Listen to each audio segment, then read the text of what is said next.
everyone and welcome back to another Getting Stuff Painted, my bi-weekly update, give or take, of the various miniatures I have been painting for the games we cover here on the channel. And this week for you we've got a big chunk of the Batman miniature game, an equally large sized chunk of Fallout Wasteland Warfare, and then a little hint of what's to come at the end there. Not as many miniatures as I usually like covering in these updates now, but there's quite a few big ones as you can see, so they took a lot more time than your average, regular sized one. So that took up my time, and as a result not as many, but that's okay because the big ones look impressive when they're done in theory. So we'll start from left to right as always, with intermittent breaks for ball throwing for the dog who's getting impatient already 35 seconds in. You know how it is if you have a dog. So let's start with the remainder of what I had left to paint for Deacon Blackfire's Murder Hobo Cult for the Batman miniature game. I'm aware that the camera shadow is here, but it's just how the lighting is unfortunately at the moment. But these two, we have a hoarder who's just pushing around a trolley cart filled with rubbish, and then two that are using a trolley as a mighty steed. I kind of like these ones, these are fun. Just insane hobos driving around in their shopping trolley. And that camera shadow is very there, isn't it? I'll move the camera between takes and hopefully it'll be fine going forwards. But yeah, these are fun miniatures. The thing I don't like about these miniatures is the oval bases, but we'll talk more about them when we look at the other one, I guess. The boxes here did not come with this miniature. I accidentally got two sets of the boxes that are on Ratface's base that we covered last time or the time before that. So I used them to make it look like they're just kind of shoving them out of the way, add a bit more character to the base, because one of the many problems with these oval bases is there's nothing on them. I don't know if they're meant to be a road or whatever, they're not even textured. They look so out of place compared to the other bases that Night Models uses. But either way, a lot of Snakebite Leather and Wildwood, my two usual go-tos for brown paint, with a little bit of the Gargax, whatever it's called, sewer, the new brown that's kind of sewer coloured, mixing in one of the new greens. I think that's not Striking Scorpion green, the other one I'm blanking, Eldari Emerald, that's the one, Eldari Emerald, with some Blood Angel's Red for his gnome cap. I didn't realise he's painted to look like a gnome in the official paint job, it's kind of funny. Over here we have a mixture of Flesh Tear, not Flesh Tear Red, sorry, Bow Red, and Eldari, Asherman Blue, Militarum Green, some Leadbelcher Silver, Space Wolves Grey for his shirt, and some Black Templar for the bin bags, his boots rather. And that's about it. Now I will say also something, there's a weird thing with the sculpting of these compared to if you look at the official pictures. The front of this, which again, it's going to be hard to get in full focus with the camera there, it's not meant to look like that. It's meant to be strings and some other stuff, but it's just a lump. I think I got a miscast, or they changed the cast after the whatever models they provided to paint their miniatures for them painted them up, and that's even more noticeable on the next one. But let me reposition the camera real quick. Alright, let's see if that's any better. So this other trolley, not much to say about it, mostly the similar colours, lots of Leadbelcher Silver on this one, Black Templar and Snakebite Leather. That is Aethermatic Blue for her clothes. But if you look at, especially if you look at it from this direction right here, maybe get it a little bit closer. If we get close, the camera shadow comes back. Well, on the official version of this miniature, there is a Batarang sticking out of the pillow on top of her hoarding stuff. I think in that case it's just a case of my one being broken, being a miscast, because there is kind of a lump there where it looks like it's snapped off. I'm not sure if it was there in the unboxing or not. I don't think I opened the baggie to check, so that is just something that's missing. It's meant to have a Batarang sticking out there. Fine, it broke. The other thing that's missing from it though is if you look at the official paint job, there is a slightly different looking umbrella, and there is a Riddler question mark cane sticking out right here. And this isn't a case of it being broken, it just wasn't there. And I don't think there wasn't like a bit of the sprue that implied there should have been something there that wasn't, so I fell off or whatever. It feels like they changed these a little bit after the paint jobs were done on the official paint jobs to the versions that people were getting at retail. I might be wrong. If you got this miniature as well, let me know. Did you get a Batarang there, and did you get a Riddler cane bunging out here, and what did the front of your other one look like? Because I just got an amorphous blob. It kind of looks like they've ran into a cat or something on the front here. It's not meant to look like that if you look at the official molds. So yeah, if you've got these miniatures, whether you painted them yet or not, give them a check and let me know. Oh yeah, the oval bases, I've kind of already shared my thoughts, but They're annoying for multiple reasons. One, they give you a tactical advantage in the game because they are so long. They're longer than the leader bases, like Bane's here. You can tell it's like half an inch longer. They don't look good because they've got no detail. They don't even have the cobblestone their normal bases have, which would be more than enough. They look out of place, and I guess you could put your own gravel down, and I see people make it kind of look like a road. But I just don't think they look good, and it's utterly unnecessary as well. These two could have been on the medium-sized base, the base halfway between these two sizes, and it would have fit, and it would have been fine, and it would look perfect, it would match everything else. These bases, they've either got to be changed or just get discontinued. They don't look nice, in my opinion. But anyway, we can move on after a ball throw. So I did originally want to immediately start working on the Arkham Villains box, but obviously that whole thing happened where I got sent an empty box. So I couldn't really, and I was kind of demoralised to do so that's why I focused on the Deacon Blackfire stuff. But with that out of the way, I did start working on all the Arkham releases.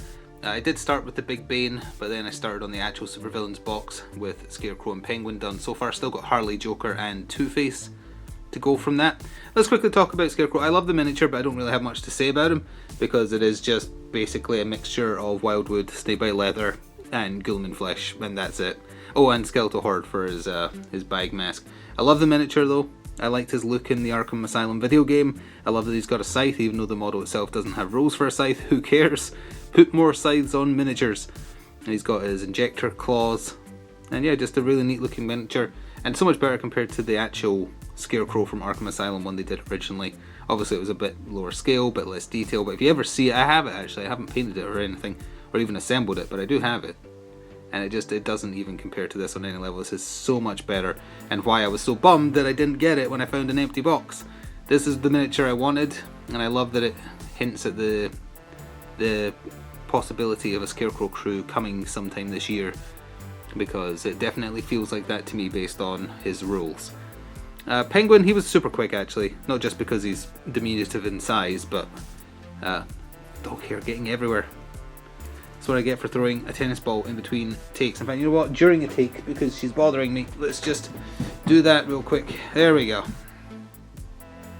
So this version of Penguin, Penguin isn't in Arkham Asylum really. He's hinted at in posters and whatnot. He doesn't show up until Arkham City, and he doesn't really look like this. But he does he kind of has the ball in his eye. But either way, this is just a lot of Black Templar contrast. Ghoulman Flesh again, Flesh Tear red for his vest. The sewer contrast I was talking about for the frills on his jacket, and that's literally it. He took like 20 minutes, it wasn't anything special, but interesting enough. Fun version of Penguin to try out at some point. It'll be on the to-do list for the future. But yeah, the main thing to talk about for the Arkham Asylum people so far is Big Bane, and unfortunately for me, one of my contrast paints is providing issues. You could sort of see it a little bit on Scarecrow as well. You can definitely tell on Bane. He is way too shiny. I've just got a bad Ghoulman Flesh, and it's not because it's almost run out. It's fairly new and opened, but it's just too glossy, and it happens with contrast paints sometimes that they're just poorly mixed. And unfortunately my Ghoulman Flesh is, and it's too expensive to waste, so I am still going to carry on using it, but that's why it kind of looks like Bane has been waxing his muscles before he decides to go for a fight. This miniature was also causing me problems. I think I mentioned it at the end of the last update. I assembled this. It was a massive pain with the venom wires going to his head, which that is striking Scorpion Green, I believe. And it was sitting on the edge of my painting table. I accidentally brushed against it, knocked it onto the floor, and not only did it break where the original joints were, a lot of the resin just snapped. It must have hit something hard on the way down. So if you look closely enough, you can see that his toes are not connected to the rest of his feet correctly. There's a nice big crack there. That's because they shattered on both feet, and one of his arms broke in a place where it was not originally a break. So I didn't have much luck with this miniature in a bunch of ways. I love the miniature, it looks great. It's a very fun pose. I don't know why he's picking on that pillar by smashing it, but hey, it's a very fun pose, and it's a nice version or representation of Bane as he appeared in Arkham Asylum. But other paints wise, Ghoulman Flesh, I applied 2 coats. I did that on purpose to try and get rid of the shine. It is actually lessened, and I also wanted to make his skin look a bit darker because he is meant to be from Santa Brisca, so I just wanted to make his skin tone look a little bit different to usual. So I feel like that was worth doing. Black Templar for his metal parts with Lead Belcher Silver dry brushed over the top. Mentioned the green already. Basilicanum Grey for the base with storm vermin fur used over the top, and then a little bit of edge highlighting with grey cere. There's Griffhound orange for his prison pants, and that's about it. The straps are just black and silver as well. But yeah, really cool looking miniature. Had him on the table once already, and he is fun. I think the Bane that's carrying Batman around is still probably the best Bane available for the game, both in terms of looks and stats. But this is a close second, and just a really impressive visual piece on the table. He just runs around the table smashing things. It's very fun. So we're moving on to Wasteland Warfare now, and we have just another settler. Literally exactly the same pose as the settler, one of the settlers we see being used, but this one is modelled with a sawn-off, like just a double barrel shotgun of some variety.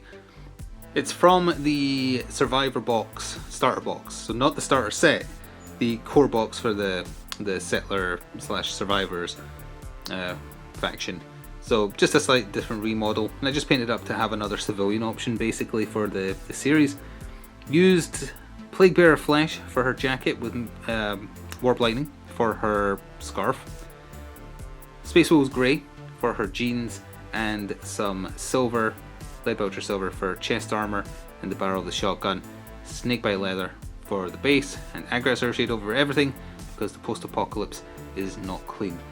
The dog, you might have heard the dog just whining at me there. She just dropped a ball at my feet. I'll stretch for it. It's fine. I can stretch. Oh, there we go. See, there it is. She thought I was throwing it. I didn't throw it yet. It's in my hand. I'm showing it on video. Funniest thing is if I ever throw two balls at the same time, she gets upset and just refuses to get any of them. She protests because she can only hold one at a time. Anyway, speaking of dogs, I guess, we have 6 doggos for Fallout Wasteland Warfare. The mongrel box specifically, you get 6, 2 of each sculpt, and as per the box art, you can paint some of them to look almost albino. You can paint some of them to look like they're glowing. You're free to do so, and there's some rules for special dogs on the Wasteland Warfare app. You just use these models again, paint them slightly differently. So I painted these 4 the same, and I painted these 2 the same. So these 2 are kind of like my glowing ones. I used Dark Oath flesh, and then while it was wet, put on some of that Striking Scorpion green, and then Aggressor shade over the top. Super simple, super quick. Oh yeah, I should mention, since I complained about miscasts from Night Models so much, I'm going to have to mention it if another producer does it. My box of mongrels was quite badly miscast. So you might notice this one is missing a leg, just wasn't sculpted, just wasn't there. And where's the other one? Not this one. There is another one that's missing a leg. They are kind of like post-apocalypse mutant dogs, so I guess you can sort of excuse it, but it isn't a deliberate miscast is what I'm saying. I can't see where the other one is. There is definitely one other one that's quite badly miscast. I guess we'll see as we look at them. But here's the one that's standing on the rock. But yeah, the Modiphius stuff, it's not usually a problem in terms of stuff being just flat out broken. I don't remember offhand if it's ever happened before prior to this, but yeah, I was a bit disappointed that this box had issues in it. Especially because it's just so simple. It's just it's dogs on rocks, you know. So for these other ones, I think I didn't use dark, maybe I used Dark Oath flesh for them, but they're definitely paler. I'm trying to remember what color skin tone I used for them. I don't quite remember.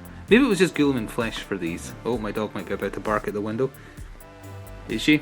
Oh, you can't bark with a ball in your mouth. That doesn't work. Anyway, we'll take a little look at these, see if we can spot the other one that's miscast, because there was 2. This one seems fine to me. Oh, there's a bit of plaster on this, or a bit of a flash. I think that one's fine. Looks it to me. Oh, for these ones, I definitely mixed in a little bit of Flesh Terror Red while it was still damp, because they kind of have that kind of, it's almost bloodied, but not quite. I think it's just kind of like, it's meant to be exposed muscle. Oh, this one is missing part of his tail. His tail was off. In general, they are missing parts of their tails, but too much of it is missing is what I'm saying. That's the other problem, I think it was. And this is just the other one that's kind of standing on the stone, so instead of using the green style, I used the green and the red in the same way. It's just to make them look different in case I ever want to use the rules for the harder, tougher alpha mongrels, or the, I don't remember what the boss ones are called, but there is a boss version of these mongrels that you could use in your games, and the stat card for them is just on the app, so you can just, you know, use it from there for free. But yeah, got these painted up super quick, and they have already been in the Wasteland Warfare series, and they'll be appearing now and then. And now, a pause, and then moving on to the Big Mama. And so, the last thing we have to talk about today is the Deathclaw matriarch for Wasteland Warfare. And I usually do a little bit of research when I'm looking up how I want to paint stuff, you know, if it's from a video game, look up the screenshots of the video game, look up how other people painted them if there isn't really an official paint job, or just use the box art like I do for Batman. But the colour of the official paint job, which I have tried to mimic here, was always weird to me because I was like, I'm familiar with the Deathclaw matriarchs from Fallout 4 of the video game. They didn't look like this, so I was like, oh, maybe Fallout 76 has a matriarch that looks like this? Nope. Went to the Fallout wiki, like I actually did quite a bit of research to see where did the official paint job for this come from, and I couldn't find the answer. So if you know, tell me, because I'm really curious, because I've never seen a Deathclaw matriarch, the official paint job colours, but I liked them, so I was like, I'm gonna do them, or as close to them as I could get. So one of the new contrast paints, it's called Storm Sentinel or something like that. It's Storm something, it's a very blue crystal-y look. I'm blanking on the name offhand, but this is what is primarily being used here with a wash over the top after it was done. So it's basically doing all the work here. While it was damp, added a little bit of Black Templar to blacken the spikes and claws for her. And then after it was dried, used a little bit of Valero yellow just to highlight the horns. Again, kind of trying to mimic the official paint job, but not getting super close. And picking out the eyes as well, and just white for the teeth with the wash over the top. But the base for this miniature is wonderful in terms of like attention to detail. There's a cluster of Deathclaw eggs, and Deathclaw eggs are, I painted these by doing kind of like the speckled dots with wildwood, and then went over the top with skeletal horde, and that's how they look in the video games. That's the colours. There's also like a Giddy Up Buttercup toy on the base, so that's a little bit of Yandan yellow there. I did use that on the bits in the front, but then when I was going over the dirt, the colour kind of got lost, especially in some of the skulls as well. I liked how it looks. I didn't want to pick out or risk trying to pick them out again, so I didn't touch them. But you can still see the horse at the back of the base there. And there's some wood. I think that's actually meant to be a cinder block. I thought it was a window frame, but looking at it now, I'm pretty sure that's meant to be a cinder block, and I painted it the wrong colour. But it doesn't matter. The main draw here is definitely the Deathclaw matriarch, a very, very impressive miniature. The Big Mama. Oh yeah, and the inside bits. I didn't really have a colour that matched the paint job there, so once again I did what I did for the Augwise and the Brahmin. Basically just used Volupus Pink. Applied it a little thicker here because I was having some issues with the contrast paint running. I think it's a nice contrast with the kind of the blue tint from this contrast paint, and it goes down under the tail as well, kind of like under here. But yeah, very nice looking miniature. Didn't have as much trouble with her as I did with the original Deathclaw mini, and as I say, I just liked the colour, so I decided to emulate it. But I can't seem to find any source on where on earth they decided, yep, this is how Deathclaw matriarchs are supposed to look. But it's fine. So anyway, we've got one little thing to end on. I finished this morning, so this is super up to date. And I'm not going to give away what this is. If you know what it is, you can tell me, or you can put it in the comments. But it's obviously a flag. I used some Flesh Terror red on the top, and while it was damp I mixed in Black Templar again to kind of get that gradient effect. Skeletal Horde for the skulls with blood for the Blood God put on top. Snakebite Leather, it's not Snakebite Leather, sorry, well, that was under the base. One of Citadel's texture paints, the cracked sand effect, I forget what it's called. Something earthed. And Lead Belcher Silver for the spikes. Super simple. Oh, I just used some Storm Vermin fur, then with a dry brushing of silver over the top for the pole itself. Trying to match semi-official paint jobs I could find.